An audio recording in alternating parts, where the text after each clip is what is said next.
என் வெளிநாட்டு காதல் கணவனே, சத்தமில்லாமல் சமையலறை நுழைந்து முத்தம் கொடுத்துவிட்டு ஓடினாய்.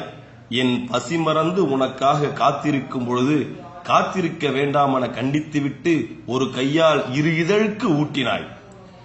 சாதி சான்றிதழுக்காக லஞ்சம் கொடுத்துவிட்டு கெஞ்சுபவனைப் போல் இரவில் மல்லிகைப்பூ தந்துவிட்டு அதற்காக மன்றாடினாய்.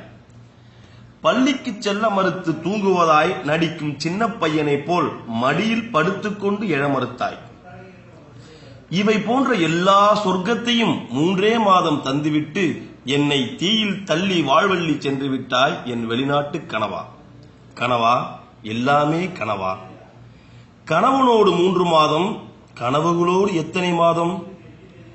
12 வருட முறை குறிஞ்சிப்பு, 5 வருட முறை ஒலிம்பிக், 4 வருட முறை உலகக்கோப்பை கிரிக்கெட், 2 வருட முறை கணவன். நீளும் பட்டியலோடு நீயும் இணைந்து கொண்டாய். இது வரமா சாபமா? கண்களின் அழுகையை கண்ணாடி தடுக்குமா கனவா? சிரிம்பு வந்துவிடு என் வெளிநாட்டு கனவா. வாழ்வின் அர்த்தம் புரிந்து வாழலாம்.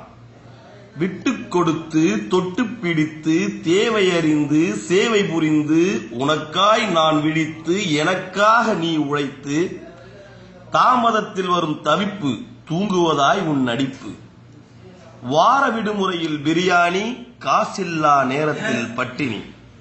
இப்படி காமம் மட்டுமின்றி எல்லா உணர்ச்சிகளையும் நாம் பரிமாறிக்கொள்ள வேண்டும். 3 மாதம் மட்டும் ஆடம்பரம் உறவு, உல்லாச பயணம், பாசாங்கு வாழ்க்கை புளித்துவிட்டது கனவா. தவணை முறையில் வாழ்வதற்கு வாழ்க்கை என்ன வட்டிக்கடையா? தவணை முறையில் வாழ்வதற்கு வாழ்க்கை என்ன வட்டிக்கடையா? எப்பொழுதுவாது வருவதற்கு நீ என்ன பாலை மழையா?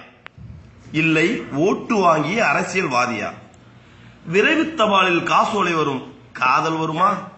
விரைவு தபாலில் காசோலை வரும், காதல் வருமா? பணத்தை தரும் பாரத வங்கி பாசம் தருமா? நீ இழுத்துச் சென்ற பெட்டியோடு ஒட்டி இருக்கிறது என் இதயம். அனுமதிக்கப்பட்ட எடையோடு அதிகமாகிவிட்டதால் விமான நிலையத்திலேயே விட்டுவிட்டாயே என் இதயத்தை. உன் வெளிநாட்டு தேடுதலில் தொலைந்து போனது நம் வாழ்க்கை அல்லவா? விழித்து விடு கனவா, விழித்து விடு. அந்த பாஸ்போர்ட் நமக்கு வேண்டாம், கிழித்து விடு. விசா ரத்து செய்துவிட்டு வா என் காதல் கணவனே. விசா ரத்து செய்துவிட்டு வா என் காதல் கணவனே. இல்லை என்றால் விவாகரத்து செய்துவிட்டு போ. நீ தொலைபேசியில் கொடுத்து அனைத்து முத்தத்தையும் ஒன்றாக சேர்த்து வைத்திருக்கிறேன். என்றாவது ஒரு நாள் அதையெல்லாம் உனக்கு நேரில் தர வேண்டும் என்ற ஏக்கத்தோடு, கனவுகளோடும், அதைவிட ஒவ்வொரு வினாடியும் உன் நினைவுகளோடும். என்றும் உன்னவள்.